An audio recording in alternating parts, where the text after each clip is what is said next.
พยายามจูนเพราะว่าตอนนี้เป็นไลฟ์ from home นะครับ3 โทน 3 ที่ใช่แล้วนะครับผมก็ต้องบอกว่าเราเหลือเวลาจูนตรงนี้เนี่ยถ้าเกิดว่าใครเจอปัญหาอะไรเนี่ยรีบบอกมาก่อนจะมีเวลาที่เปิดตัวจริงเนี่ยจะเริ่มตอนประมาณ4 ทุ่มนะครับใช่จะได้แก้ไขกันไปก่อนตอนนี้เนี่ยก็จะเป็นในตัวงานนะครับเขาจะเริ่มเป็นการเอาภาพเดโมต่างๆรุ่นเก่าๆเนี่ยเอามาเปิดบนให้ดูกันไปก่อนครับตอนนี้รับย้อนหลังกันอยู่นะฮะพี่พัดใช้รุ่นไหนมาก่อนบ้างวันพัดใช้มาทุกรุ่นเลยปะOnePlusมีหลายตัวนะก็มีตั้งแต่อะไรคือเสียงแปลกๆข้างหลังหมายถึงว่ามีเสียงแปลกๆที่ด้านหลังแบ็คกราวด์เสียงพัดลมหรือเปล่าผมตอนนี้เปิดแอร์ไม่ได้แอร์ดังมากพัดลม1 ตัวเพราะว่าแอร์ดังผมแอร์พัดลมแป๊บนึงแล้วกันนะฝากกิมโม้ไปก่อนโอ้คนเดียวได้โอเคเขาบอกว่า OnePlus เนี่ยตอนนี้ก็ออกมาเป็นกำลังจะเปิดตัวเนี่ยจะเป็นรุ่นของ OnePlus 8 แล้วนะครับผมซึ่งต้องบอกว่าตัว OnePlus เนี่ยหลายคนนะถ้าเกิดว่าใครที่อยู่ในติดตามและชอบเรื่องมือถือแล้วน่าจะรู้จัก OnePlus กันเป็นอย่างดีเพราะว่ารุ่นนี้เนี่ยถือว่าเป็นแบรนด์ที่ค่อนข้างขึ้นชื่อในเรื่องของความเร็วแล้วก็ตั้งแต่รุ่นแรกที่ออกมาเลยเนี่ยสร้างชื่อเขาก็คือในเรื่องของ ROM ที่ค่อนข้างที่จะคลีนแล้วก็บอกว่าใครแล้วขึ้นไหลมากที่สุดตัวหนึ่งเลยว่าได้นะครับล่าสุดก็เพิ่งจับตัวนี้ไปนี่ไงตัวกล้องซ่อนได้กล้องซ่อนแอบที่เพิ่งเอาให้ดูกันนะครับคนนะครับดูดีมากตัวนั้นน่ะคือเห็นแล้วแบบคือเราแม้ว่าเราจะรู้อยู่แล้วว่าเทคนิคคืออะไรแต่พอดูทีนึงเนี่ยมันก็จะแบบว่ามันพอมาจับของจริงว่ายังรู้สึกว้าวอยู่ดีเนาะตอนที่มันค่อยๆแบบวึบหายไปอะไรอย่างนี้เขาบอกว่าเสียงไลฟ์ดังเกินไปนะครับฝากทีมงานที่ดูไลฟ์เช็คด้วยนะครับเสียงไลฟ์ดังกว่าเสียงของพวกผมนะครับเดี๋ยวถึงเวลาจะกลายเป็นแย่งกันพูดนะฮะมีเสียงคนอื่นที่เปิดไมค์อยู่ไหมมีของบิ๊กยังเปิดไมค์อยู่นะครับ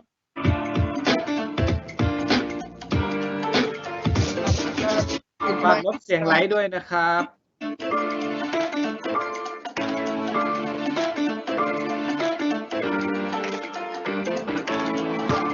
ปรับเสียงไลฟ์ลงนะครับผมปรับลงหรือยังตอนนี้ทุกคนว่ายังไงกันบ้างนะฮะตอนนี้แต่ละคนเป็นไงบ้างครับผมอยู่ที่บ้านกักตัวกันมาก็ตั้งนานแล้วใช่แล้วนะครับตอนนี้เสียงแบ็คกราวด์จะดังนิดนึงถ้าเกิดว่ายังไงลองเช็คดูนะครับทีมงานกำลังแก้ไขอยู่นะครับแล้วก็พยายามจะกบเกินไปก่อนคือทีมงานตอนนี้บอกว่าคือลักษณะเราจะเหมือนแบบดีเจเปิดแผ่นที่บอกว่าแบบสวัสดีครับแล้วก็เสียงดังก็พูดทีนึงเสียงก็จะแตกต่างอะไรประมาณขึ้นลงใช่ไหม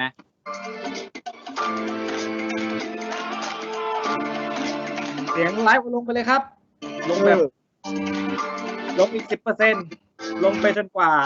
คุณจะบอกว่ามาแล้วว่าเดี๋ยวจะเน้นภาคไทยกันไปนะครับตอนนี้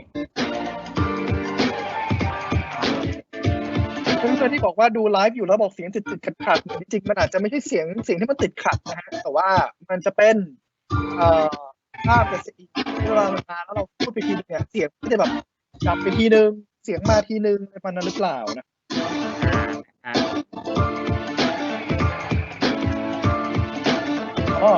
แล้วพอมีเสียงลำโพงเข้าไปตอนนี้น่าจะค่อยๆแก้แล้วนะครับผมเพราะว่าเสียงลำโพงเข้าไมค์เราปิดไปแล้วหมดแล้วนะตอนนี้จะแก้ไปแล้วนะน่าจะเงียบแล้วเนาะเพราะเราเพิ่งปิดไมค์ไปทุกคนนะครับผมทางฝั่งนี้แก้แล้วยังไงเดี๋ยวต้องเป็นทางทีมคนไลฟ์นะครับผมเดี๋ยวต้องให้เขาเป็นคนเช็คนิดนึงว่า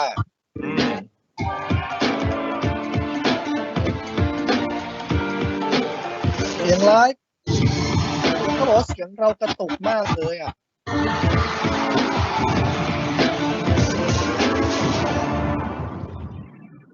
มาแล้วครับผม OnePlus Never Settle นี่เฮ้ยเข้ามาชิบะมาโชว์ด้วยอันนี้ที่ลอนดอนทำรูปแบบส่งสายสีแดงของ OnePlus ที่เป็นชาร์เจอร์ครับข้ามประเทศไปข้ามประเทศมาครับนี่ไงมารับผ่านที่เฮลซิงกิที่ฟินแลนด์แล้วนะครับลอนดอน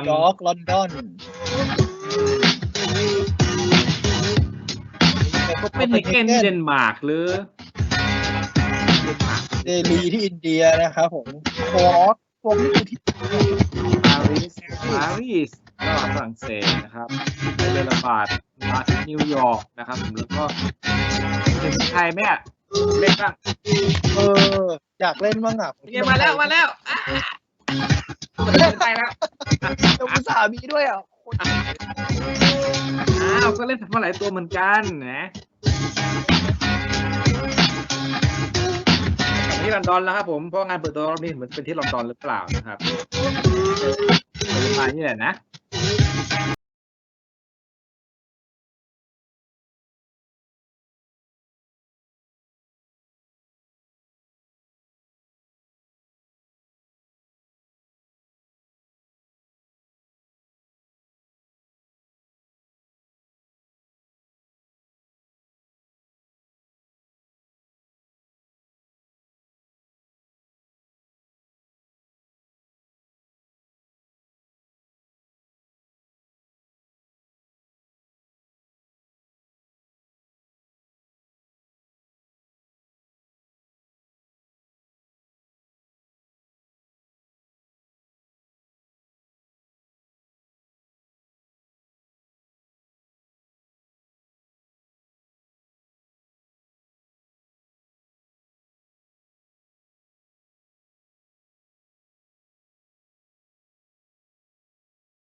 No, instead, in true OnePlus fashion,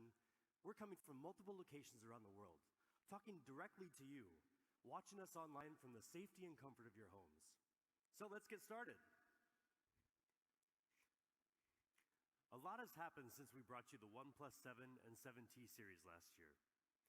You may have seen OnePlus products on best of lists all over the place, with so many reviewers calling any one of our different phones the best phone of the year. We also earned the biggest awards for smartphone innovation at CES and MWC, and these examples here are just the beginning. More and more users around the world are switching to OnePlus. We're the number 4 premium smartphone company. แพงๆท็อปๆมาครับแต่ OnePlus ก็เป็นค่ายหนึ่งที่สามารถจะขึ้นมาครองอันดับหนึ่งได้ในหลายตลาดอย่างเช่นอินเดียหรืออะไรพวกนี้ใช่แล้วครับผมแล้วก็อย่างที่บอกไปเมื่อกี้นะครับว่าหลายๆประเทศเนี่ยก็คือสามารถที่จะทำยอดขายได้ขึ้นมาดีมากๆเรียกว่าสวนทางกับอีกหลายๆแบรนด์เลยเหมือนกันที่หลายๆครั้งเนี่ยจะต้องไปแย่งชิงในตลาดของพวกตลาดรุ่นประหยัดแต่ว่าของทางOnePlus เนี่ยตลาดพรีเมียมเขาสามารถที่จะขึ้นมาสู้กับหลายๆแบรนด์ดังๆเนี่ยได้อย่างเป็นอย่างดีเลยครับตอนนี้ก็มีคนแคมเปญหรือว่าเข้าไปดูกลุ่มคอมมูนิตี้ของ OnePlus เนี่ย 5.5 ล้านคนเข้าไปแล้วนะครับผมแต่ว่ามันก็จะมีเรื่องของกระแสนิดนึงก็คือในช่วงที่ผ่านมา world class teams of engineers, industrial designers and software ที่ผ่านมาเนี่ยก็จะมีเรื่องของที่คนเขาบ่นว่าทำไมราคามันค่อยๆแพงขึ้นเรื่อยๆหรือเปล่าครับเดี๋ยวเราดูกันว่าวันนี้ OnePlus 8 จะมาในแนวไหน The pursuit of perfection and pushing the boundaries is in our blood. ซึ่งตรงนี้เนี่ยเขาก็กำลังค่อยๆพูดถึงที่มาที่ไปของ OnePlus มาตลอดเนาะก็คือว่าหลายๆคนที่เคยใช้ OnePlus มาเนี่ยก็น่าจะรับทราบกันเป็นอย่างดีนะครับว่า OnePlus เนี่ยเป็นตัวที่ค่อนข้างที่จะมีการโฟกัสในเรื่องของ Product ที่ค่อนข้างมากนะครับ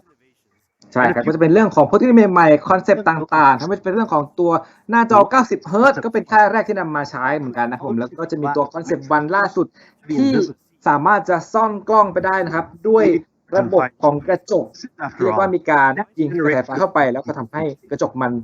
เข้มขึ้นแล้วก็ซ่อนตัวกล้องหลังไปได้เลย Released the OnePlus 7 Pro 5G, the first 5G phone in the UK On the แล้ว first ก็ 5G บอกว่าเป็นโทรศัพท์เครื่องแรกในประเทศอังกฤษด้วยนะครับที่มี 5G ใช้งานอยู่ต่างหาก one นะ of ฮะ the first 5G smartphones to tap into T-Mobile's nationwide 5G network, which offers wider and more ก็ reliable รวม coverage. ถึงในฝั่งของอเมริกาด้วยนะครับ ตัวนี้ก็มี T-Mobile ที่ใช้ We're งาน so ด้วย proud ครับ that the กับ OnePlus OnePlus ที่เป็น 7T 5G5G McLaren Edition launched อยากลองใช้ 5G กับ OnePlus ที่เมืองไทยมั่งเหมือนกันนะฮะแต่ว่าจริงๆด้วยคลื่นของเมืองไทย 2006 อาจจะยังไม่รองรับก็ได้เนอะต่อให้เขาบอกว่าเขารองรับ 5G แต่ก็อาจจะยังไม่ได้อะไรอย่างนี้ ต้องรอดูนะครับ เพราะว่าจริงๆแล้วมันก็จะมีเรื่องของเครือข่าย แล้วก็เรื่องของการจูนเสาอยู่เหมือนกัน ใช่ครับ อันนี้ก็จะไปตามทาง CEO ของทาง T-Mobile นะครับผมที่ประเทศอเมริกามาช่วยพูดให้เกี่ยวกับเรื่องของเนี่ยการทำให้โทรศัพท์ของ OnePlus รองรับตัว 5G ที่อเมริกานั่นเองครับ Usage of educational apps, collaboration tools, gaming, and food delivery apps is up significantly as people stay connected to work. เขาบอกช่วงนี้เนี่ยเพราะเป็นช่วง social distancing นะครับมีเรื่องของโควิด -19 อยู่มือถือที่ใช้งานตอนนี้ก็ใช้สั่งอาหาร food delivery นะผมแล้วก็รวมถึงเล่นเกมด้วยก็ OnePlus เนี่ยก็สามารถตอบโจทย์ได้หมดในช่วงนี้นะใช้เยอะใช้งานได้แรงลื่นไหลเร็วแล้วก็ตัวแบตเตอรี่ก็มีตัววาร์ปชาร์จแบตเตอรี่เร็วเหมือนกัน 5G network with partners like OnePlus. Thank you. Now, this partnership has been essential in helping increase OnePlus's footprint in the U.S. Now you can buy our 5G devices through T-Mobile nationwide, and the results show. In the U.S., OnePlus is the แล้วก็ third. ตอนนี้นะครับมือถือที่รองรับ 5G รุ่นฮอตๆในอเมริกาเนี่ยก็จะมีไม่กี่รุ่นเท่านั้นครับแล้วก็ OnePlus ก็เป็นหนึ่งในนั้นนะครับผม We have worked very ล่า closely สุด with ก็มีการขยายเรื่องของเครือข่าย 5G ของ T-Mobile เนี่ยก็ไปในหลายพื้นที่เรียกว่าแทบจะครอบคลุมแล้วเปล่ายังไม่ชงกันแต่ว่าครอบคลุมส่วนของกลุ่มคนใช้งานกลุ่มใหญ่ๆอยู่เหมือนกันนะครับ 5G from อาจจะไม่แบบทั้งประเทศหมดแต่ว่าในเมืองมี here ใช่ and now. จริงๆไปอเมริกานี่หา 5G ใช้เนี่ยค่อนข้างยากมากเลยนะ Investment in เอา 4G ก่อนไหม คือ 4G ก็เหนื่อยแล้ว ไม่มีจริง ถ้าออกนอกเมืองก็เป็น 3G แล้วบอกงงเลยอ่ะ And today, we're excited about an important milestone for OnePlus and for the industry that clearly demonstrates our commitment to helping usher in the 5G era. อันนี้เนี่ยเขากำลังบอกว่าเขาจะมีเรื่องมา announce เกี่ยวกับตัว 5G เพราะว่าเขาต้องการที่จะย้ำว่า OnePlus เนี่ยต้องการเป็นคนที่จริงจังการทำเกี่ยวกับเรื่อง 5G มาโดยตลอดนะครับส่วนจะทำอะไรนั้นเดี๋ยวมาดูกันครับ อันนี้คือเปิดเครื่องใหม่แล้วป่ะเปิดเครื่องใหม่แล้วป่ะมาแล้วป่ะสีน้ำเงินป่ะมาแล้วครับเห็นปุ่มนี่ก็รู้เลยครับว่าเป็นค่ายเดียว Android ที่มีปุ่ม swipe ได้นะครับสไลด์ไปสไลด์มาเปลี่ยนโหมดแล้วก็นี่เป็นสีเหลือค่ายเดียวแล้วอันนี้ก็เป็นสีที่หลุดมาตอนนั้นไงอันนี้ก็เป็นอีกสีนึงนะครับที่เป็นแบบ3สีแบบไล่เฉดกันนะอันนั้นเปรี้ยวมากอันนี้ตัวสีเขียวมรกตนะครับอันนี้ก็นะโดดเด่นเหมือนกันครับแล้วก็เปลี่ยนมาเป็นหน้าจอเจาะรูนะครับก่อนนี้ก็จะเป็นกล้อง pop up นะแล้วก็เปลี่ยนเป็นแบบหลอดนิดหน่อยครับแต่ว่าตอนนี้ก็สลับมาใช้เป็นหน้าจอแบบเจาะรูแล้วนะครับผมตามลีกที่หลุดมาเหมือนกัน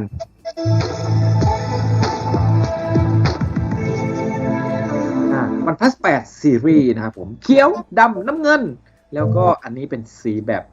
รุ้งๆหน่อยนะครับมีหลายเฉดม่วงด้วยป่ะตะกี้นี้เห็นมีสีม่วงใช่มันจะเป็นม่วงตัดแดงตัดส้มตัวนั้นน่ะ The newest ultra premium phone in the flagship OnePlus 8 มาครับ series. เปิดตัวด้วย OnePlus 8 Pro นะครับ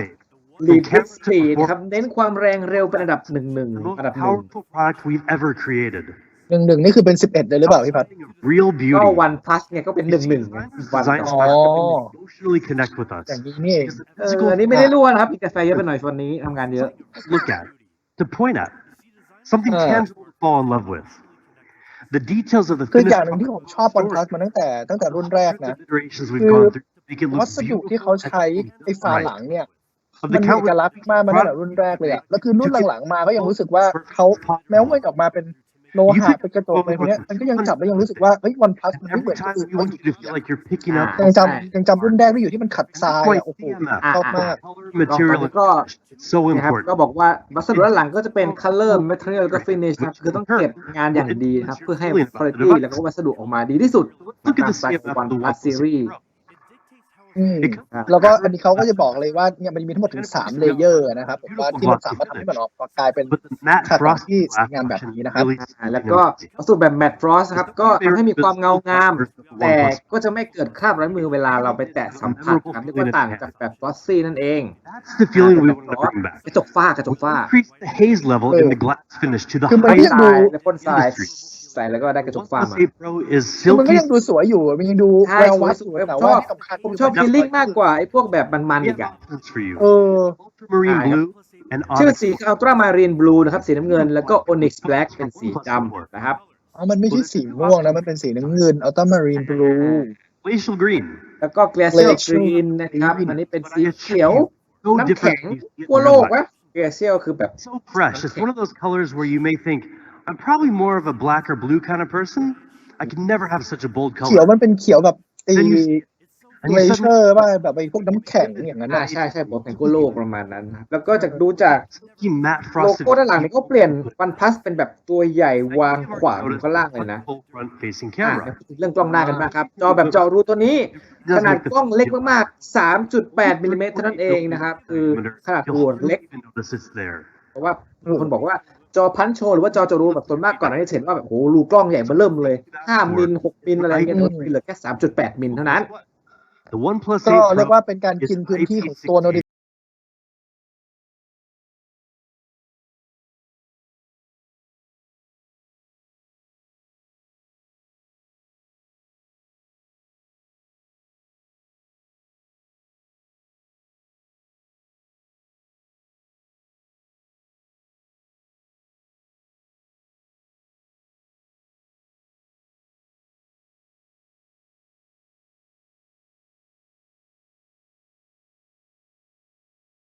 พัชมาตลอด Now, if you were paying attention to OnePlus news earlier this year, you'll already know that we were planning to bring you a 120 hertz display. นี่นะครับก็เรื่องของหน้าจอนะครับ The OnePlus 8 Pro โอ้ comes โหนี่มาเต็มเลย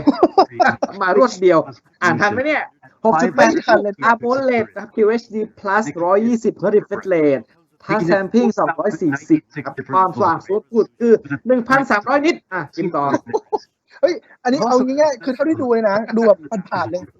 มันคือสุดของสุดของจอนะตอนนี้แล้วอะ ever had on a OnePlus device. คืออย่างเลสบูไลท์อะตอนนั้น One of the จะไม่ best displays you'll find on ซัมซุง any เนี่ยมันจะได้อยู่ประมาณราวๆ30แต่ไม่ถึง40 Our word for it. หน้าจอส่วนมากที่โฆษณาเนี่ยคือจะสว่างประมาณ1,000แต่นี่ก็ขึ้นไป1,300 Display quality ใช่แล้วมาครับดิสเพลย์เมทครับมาเตรียมให้รางวัลอีกแล้วนะครับ displays. Now, first of all, DisplayMate doesn't test just any smartphone display. They only test the absolute best. เขาบอกว่าบางคนถามว่าทำไม DisplayMate เนี่ยเทสมือถือแค่บางรุ่นเท่านั้น รุ่นเล็กๆไม่เทสเลยเขาบอกว่า DisplayMate จะเทสเฉพาะมือถือตัวแฟลกชิพที่จอเด็ดเท่านั้นเพราะฉะนั้นก็นี่นะครับOnePlus 8 Any other ก็แจก smartphone. ไปแล้วกับ A I mean, Plus look at เทียบ this. กันแล้วเนี่ยมี 13 หมวดที่แบบอยู่ระดับท็อปไปเลยนี่ไง When you get the OnePlus 8 Pro in your hands, another thing that will speak for itself is the amount of คือ color จอ you see. วันพัสออกมาแทบทุกครั้งเนี่ยหลังๆมานี่คือแบบเป็น A plus เป็นตัวที่ดีที่สุดเป็นตัวที่แบบเบสของตลาดมาตลอด อยู่ในกลุ่ม A Plus ตลอดนะครับ คือต้องช่วงหลังเนี่ยก็จะมีตั้งแต่พวกA มี billion พ colors. วก S ใช่ไหม Samsung Note แล้วก็ iPhone 11 ก็ขึ้นมาเป็นระดับ A Plus เหมือนกัน แล้วก็คืออยู่ในกลุ่มแฟลกชิพที่ไม่น้อยหน้าแบรนด์ดังๆตอนเนี้ยนะครับ ใช่ และนี่เขาบอกเลยว่าสีมีทั้งหมด10 บิตนะครับจะไม่ใช่แค่8 บิตต่อไปแล้วนะฮะ It all comes down to JNCD, or just noticeable แล้วก็ colors. เรื่องของความแม่นยำเรื่องตรงสี JNCD, the better. And we're the best. บ Any อกว่าตอนนี้ JNCD JNCD เนี่ยของ OnePlus to the human eye. best แล้วไม่รู้สูงสุดหรือยังไม่รู้ตอนนี้นะครับ The OnePlus 8 Pro has a JNCD of 0.4. 0.4 นะครับ คือความเพี้ยนมันน้อยมาก Practically แค่ identical to the same 0.4 colors เท่า you see นั้น in real นะครับ life. 120 hertz. That's the refresh rate of the OnePlus 8 Pro. แล้วก็เรื่องของหน้าจอ refresh rate That just means the display อัน refreshes. นี้ไม่ต้องอะไรเยอะพอรู้กันอยู่แล้วว่ามาแน่ๆครับสำหรับตัว 8 Pro In reality, it feels infinitely smoother. So what does this actually look like? Well, it's pretty obvious. อันนี้มาทำให้ดูนะครับว่าความแตกต่างระหว่าง OnePlus 8 Pro และ iPhone 11 Pro Max นะครับ เห็นได้ไปเลย60กับ120ต่างกันเท่านึง It's ความ also ลื่น way more เป็นยังไง When you touch the display, the feedback is immediate. ซึ่ Only งก็ไม่จบ 24 แค่ตัว refresh rate บนหน้าจอที่ตาเราเห็น แต่มันจะได้สูงถึง OnePlus ในเรื่องของตัว touch sampling ด้วยอย่างหนึ่ง which is great, but not enough. ใช่แล้วครับ Secret weapon คือจอ refresh rate สูงๆนะครับ ก็ต้องมาพร้อมกับไม่ที่ดีๆด้วย เพราะว่ามันจะได้ตอบสนองการทัชสัมผัสได้นั่นเอง has to work together. แบบทันท่วงทีอะไรแบบนี้นะครับ Our end goal is to make sure our hardware and software work together as smoothly as possible. Now, most videos, unless directed by Ang Lee, are not shot at 120 FPS. They're shot at either 24 FPS or 30 FPS. ก็พูดถึงเรื่องของการเวลาดูหนัง This gorgeous 120 หนัง hertz แบบหนัง display. สุดๆหนังโร ทั่ว ห ไป นังพวกฮอลลีวูดนะครับปกติจะถ่ายแบบประมาณ30 หรือ 24 เฟรม ให้มันแบบสมูทตาแบบนี้ครับ แต่ว่า Motion ทาง as ของ OnePlus เนี่ยก็จะมีการอัปเกรดครับหรือว่าช่วยปรับภาพเหมือนกับพวกเวลาเราดูทีวีใช่ไหมจะแบบมีชิปให้ช่วยปรับภาพให้มันแสดงผลได้ดีขึ้นอะไรพวกนี้ครับนี่ก็จะคล้ายๆกัน แต่มีชิปตัว MEMC นะครับมาช่วยให้การแสดงผลของซอสหรือว่ามีเดียที่เราดูเนี่ยคอนเทนต์ต่างๆเนี่ยมันดูลื่นตามากขึ้นบนจอ 120 เฮิร์ตซ์ A plus rating. คือต่อให้แบบว่าซอสมาเป็นแบบ Best น้อย smartphone. ๆมันก็สามารถที่จะเพิ่มสัดลิง What ได้ more could you possibly ask for? How about an amazing camera? With the OnePlus 8 Pro, we're giving you just that. นี้ก็มาถึงเรื่องของกล้องบ้างแล้วนะครับ Camera upgrade we've ever delivered in a OnePlus phone. นะครับก็ตัวนี้เป็นตัวที่อัปเกรดขึ้นมากที่สุดนะครับ Main camera. กล้องทั้งหมด Custom-made Sony 1 sensor. 2 3 4มีกล้องทั้งหมด4ตัวนะครับ Full กล้องหลัก48ล้านพิกเซลกล้อง48ล้านพิกเซลเป็น IMX 689นะครับ hybrid and อัล 30 ตร้าไวด์ times 48ล้านพิกเซลนะครับ IMX 586มีตัว Color Filter Camera อีก1ตัวแล้วก็จะมีตัว 3x Telephoto อยู่ทางซ้ายนะครับ on a custom IMX 689 sensor. ก็คือตอนแรกนึกว่าไอ้3อันนี้จะต้องเป็นมีอันใดอันหนึ่งเป็นเทเลแต่ไม่ใช่นะฮะ แล้วก็อันนี้เอาบอกว่าขนาดเซนเซอร์ก็ใหญ่ขึ้นกว่าเดิมเยอะมาก ใหญ่ขึ้นตอนนี้เป็น1/1/4 นิ้วแล้วนะครับ To give your images more detail. And like I just mentioned, this sensor is super high tech. It has ก็มากับ Dual Native ISO นะครับผม ISO ตัวนี้ก็พูดถึงว่าเรื่องของการจับโฟกัสการทำอะไรพวกนี้มันจะเร็วขึ้นดีขึ้นกว่าเดิมเพราะว่าเป็น Dual Native ISO which gives you the power to detect horizontal, vertical, and diagonal textures to give you more accurate focus, even in the dark. ซึ่งตรงนี้เนี่ยมันสามารถที่จะโฟกัสได้ดีขึ้นเพราะว่ามันมีการจับแสงพวกนี้เนี่ยหลายแกนนะครับก็ทำให้สามารถโฟกัสได้ดีแม้ว่าจะอยู่ในพื้นที่มืดก็ตามทีต่างหากด้วยครับ แสงมันก็จะโฟกัสได้นะครับต้องรอดูว่าเป็นยังไงกันบ้างแต่ว่าดูรวมแล้วภาพถ่ายที่เขาโชว์รอบประเสริฐรอบนะครับ แต่เมื่อกี้นี้เห็นมีอยู่ภาพหนึ่งนี่เหมือนกับมาถ่ายที่เมืองไทยนะ ทางซ้ายใช่ไหมเยาวราชก่อนโควิด Just like the main camera. เพราะว่าอย่างนี้ That is ตุ๊ก the มีคนเดินอยู่เลย smartphone ultra-wide camera. And most impressive with 48 megapixels, you can also get much more detail even when you zoom in. คือตรงนี้เถิดว่าใครจะบอกว่าจะต้องขึ้นไป100 เมกะพิกเซลอันนี้OnePlusบอก48ก็เฟี้ยวได้ใช่เลยเพราะตัวอัลตร้าไวด์เขา48ล้านไงอัลตร้าไวด์เขามีสูงมากมันยังสามารถจะครอปไปดูได้ด้วยนะครับแล้วก็นี่เป็นการโชว์ตัวของโหมดกลางคืนนะครับของOnePlus 8 Pro เก็บความสว่างแล้วก็มากกว่าฝั่ง and 30 times digital zoom. แล้วก็รุ่นนี้ก็จะมีพลังซูมไฮบริดที่3เท่านะครับผมแล้วก็จะมีดิจิตอลที่30นะครับรวมถึงตัวโหมด Color Filter สามารถจะเลือกปรับสีโทนได้แบบดูสวยงามมากขึ้นนะครับ But enough about the photos. How about video? ก็คือดูแล้วครั้งนี้ OnePlus ไม่ได้มาเป็นแบบเน้นซูมเหมือนคนอื่นเขาวันนั้นก็จะเป็นนี่เฉยๆเน้นตัวกล้องอัลตร้าไวด์เน้นการคุมโทนสีการปรับแต่งด้วยฟิลเตอร์นะครับผมแล้วก็เรื่องของการสั่น OS TAS high precision microphones that reduce noise when shooting video to capture clear stereo audio. แล้วก็มีไมโครโฟนใช่ไหม ใช่ 3 ตัวช่วยกันกับการไม่ส่วนครับ ก็คือได้เสียงที่มันมีมิติมากขึ้นนั่นเองนะฮะ We also have audio zoom, which lets you zoom in on the sounds you want to แล้วก็ amplify. มีในเรื่องของการซูม windscreen, เสียง which เข้าไปด้วยว่าเห็นว่าเรา automatically กำลัง zooms ซู in มอยู่ตรง sound ไหน when you're recording. มันก็จะมีการจับตรงส่วนนั้นเนี่ยมาให้เป็นพิเศษ Video เอง lighting is one of the biggest challenges. And with backlight, it's practically impossible to get a clear face and a clear background แล้ว at the การ same ถ่าย time. วิดีโอนะครับก็จะเป็นปัญหาเรื่องของ HDR เวลาแบบ We've solved ย้อน that สวย problem. ย้อนแสงมันเนี่ยภาพถ่ายพอได้แหละ This แต่ว่า advanced sensor, the การ OnePlus ถ่าย 8 วิดีโอ Pro จะยากนิด can นึง weave together อันนี้ three จะมี different ตัวของ exposures 3HDR ครับเข้ามาช่วยเรื่อง higher การ dynamic range, นี่คือถ่ายวิดีโอ filling ใช่ in ปะ shadow and อ๋อนี่ไง well-lit areas for clearer, more เนี่ยครับ colorful ก็ details. สามารถจะเก็บแสงได้ด้วยนะฮะ This was recorded with an iPhone 11 Pro Max, which ครับลองเช็คดูนะครับ has the best dynamic Max range in any smartphone.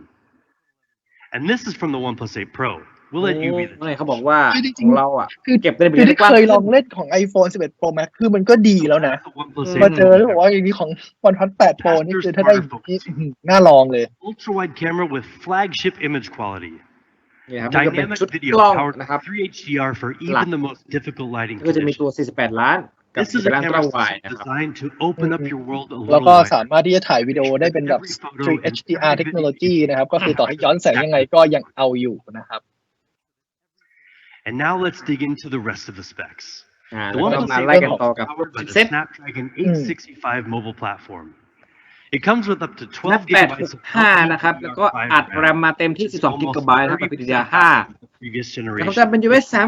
3.0 นะครับ แล้วก็มี Turbo Write ด้ It วย also นะ comes with up to 256 gigabytes of มันจะแรงขึ้น USB กว่าเดิม ใช่มีลำโพงคู่สเตอริโอด้วยครับ เป็น Dual Stereo Speaker กับ Dolby Atmos มี Wi-Fi 6 with Wi-Fi รับ 6. ชาร์จ That gives 30T you รับ 40% ชาร์จ faster. 30 Wireless มี Wireless ชาร์จมาแล้วเป็นหนึ่งตัวที่หลายคนรอคอยกัน เราก็ได้ถึง 30 เลยทีเดียวนะ คือมาไม่ได้มาแบบ น้อยๆแล้วต้องมาแบบทีละ ใช่ 30 มาแล้วก็จัด 30 ไปเลย We นะครับ believe the OnePlus 8 Pro is the best gaming phone around. And there are certain details ก็ that จะ can บอกถึง really ว่า add to the phone as OnePlus เนี่ยก็ well. จะยังคงคอนเซปต์ในเรื่องของการเล่นเกมมิ่งเนี่ยได้ดีมากๆที่สุดตัวหนึ Dolby งครับ Atmos will completely surround you เรื่อง with ของตัว exciting เซต high-quality แล้วก็ sound. รองแรมอะไรพวกนี้นะครับ รวมถึงตอนนี้ก็มีระบบเสียง Dolby Atmos ไปด้วยทำให้ คือ เว เมื่อก่อน ลา นั้ เล่น นเขา เก ไม่ มที่ติด มี มัน ลำ จะดี โพ ขึ้น ง มีสเตอริโอมีเพิ่งมีรุ่นที่แล้ว อ่า นะแต่ว่ามันก็จะมีเรื่องของตัวบนมันจะเบากว่าไงนึกออกตั้งข้างบนน่ะตรงหัวมันจะเบากว่า แต่รอบนี้ต้องรอดูว่าความดังเป็นยังไงบาลานซ์ตัวเดิมหรือเปล่า And a new and improved haptic motor with stronger vibration อั will นนี้ bring ก็อยาก the รู้ game เหมือนกัน to ว่ามันจะ life. เนียนมันจะนุ่มขึ้นขนาดไหน ใช่คือจริงๆมันก็เป็นตัวหนึ่งที่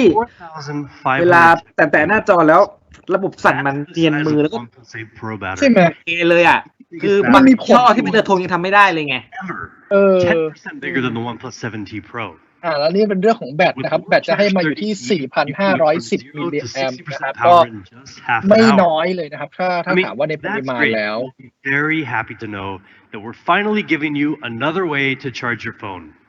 แล้วก็มา Say พูดถึง hello เรื่อง to ของ Warp วาร์ Charge 30 wireless.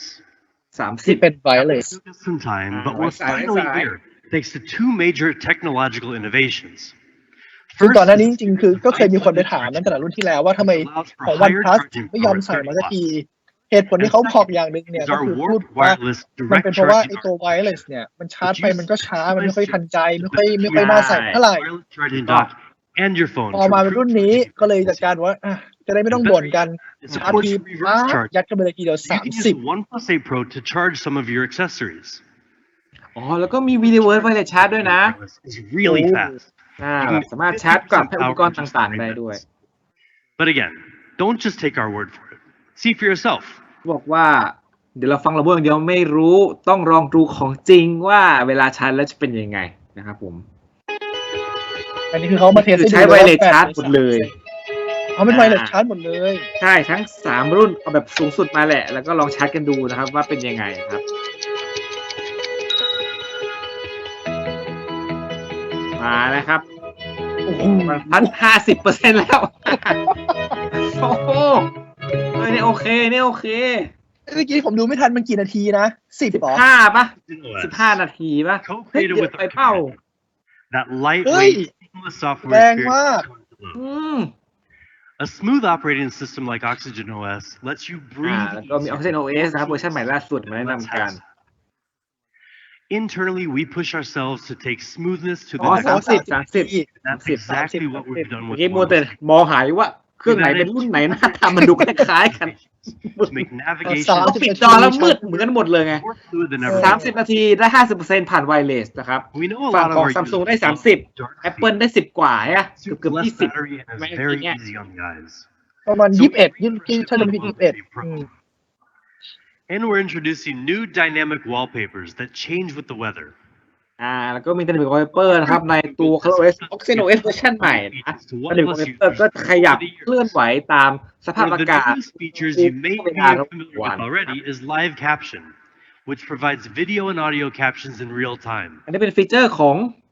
On the OnePlus 8 Google อยู่ series, แล้วนะ we worked Live with Caption Google นะครับ One Google to One give you an extended 100 gigabytes of เฮ้ย cloud นี่ storage. ให้ด้วยเหรอ We're happy to let you know that with the new OnePlus 8 series โอเค phones, เลย เดี๋ยวอันโถ โอ้โห working closely with our friends นึกว่าจะใจปั๊มให้ทีเดียวมาแบบ ให้เลย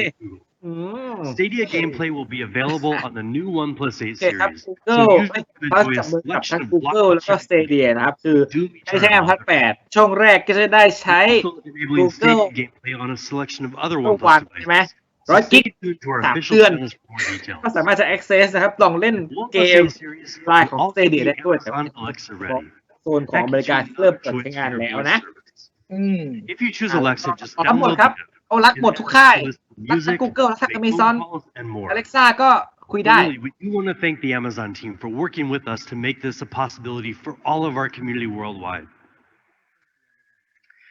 So that's the OnePlus 8 Pro. Burdenless design. 120 Hz QHD Plus fluid display. หน้าจอ Amazing quad camera. นะครับผม Top of the line performance. รวมทุกอย่างมา ตัวชาร์จไฟฟ้าวับชาร์จ The coolest, most powerful มี OnePlus selling phone. point เลย จุดขายหลักของตัว8 Pro นะครับ แต่ตัวที่เป็นคีย์เซลลิ่งอีกอย่างหนึ่งที่ดูแล้วหน้าคนแต่ละคนน่าจะชอบนะก็คือวันพัสอันนี้เนี่ยจอไม่ได้โค้งมาก แต่ที่ดูก็ไม่ได้โค้งเท่าไหร่นะ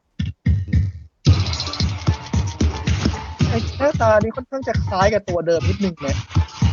ใช่จะต่างแค่เรื่องของตำแหน่งกล้องไง เพราะว่าตอนนี้เป็นพวกป๊อปอัพตอนนี้เปลี่ยนมาใช้เป็นกล้องแบบเจาะรูทางซ้ายมุมซ้ายบน ซึ่งก็ไม่ได้ใหญ่มากมีวับชาร์จนะครับ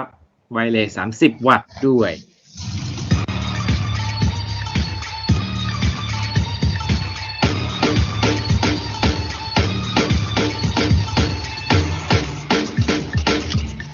มาพูดถึงเรื่องกล้องวิดีโอโปรเกรดด้วยนะเนี่ยดูสิ